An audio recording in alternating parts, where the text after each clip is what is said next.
Hey guys, I'm making an update on my train piece. I've been working on that today. I stayed home sick, so I spent most of the day in bed, but I did get up once in a while to get something done.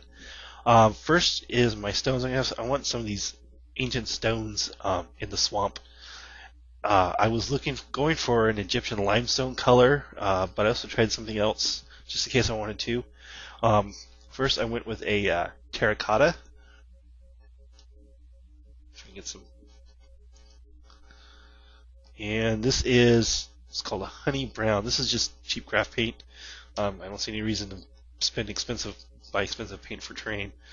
Um, so then I took each color on a stone and washed one with Bedah Black and one with Devlin Mud to see which ones I like best. And it turns out I'm going to go with the honey brown and Devlin Mud. Also took some of my cheap pastels and kind of dry brushed over the surface with greens and blues, trying to give it a mildewy, moldy, mossy look. And I think it came out just about perfect. I have to do some repairs on this because they've been shuffled around for a few days. When I say cheap pastels, I mean cheap pastels. This is what I got. Pintel oil pastels. And I think these 16 colors cost me $1.85. I'll show you what I have to do, but basically I use them kind of like I take the brush and I brush over the pastel and then I brush it onto the part because they're too oily to grind up into a powder to use as a regular pigment. But they still work. I mean, they still work. I mean, look at the colorations.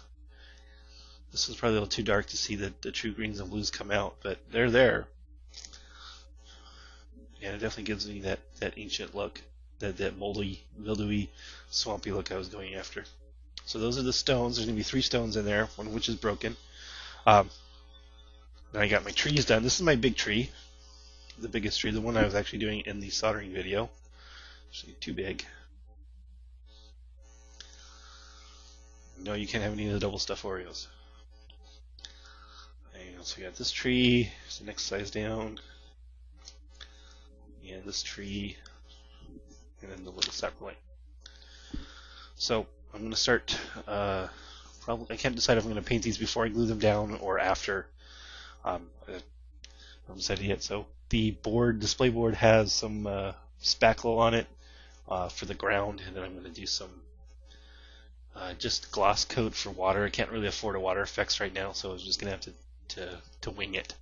So yeah, the trees are done, made. I don't have to paint them. Stones are ready to go. Gonna be this honey brown color, and that's about it. Hopefully tomorrow after the spackle dries, I can get it together and get it base coated. So anyway, I'll talk to you guys later.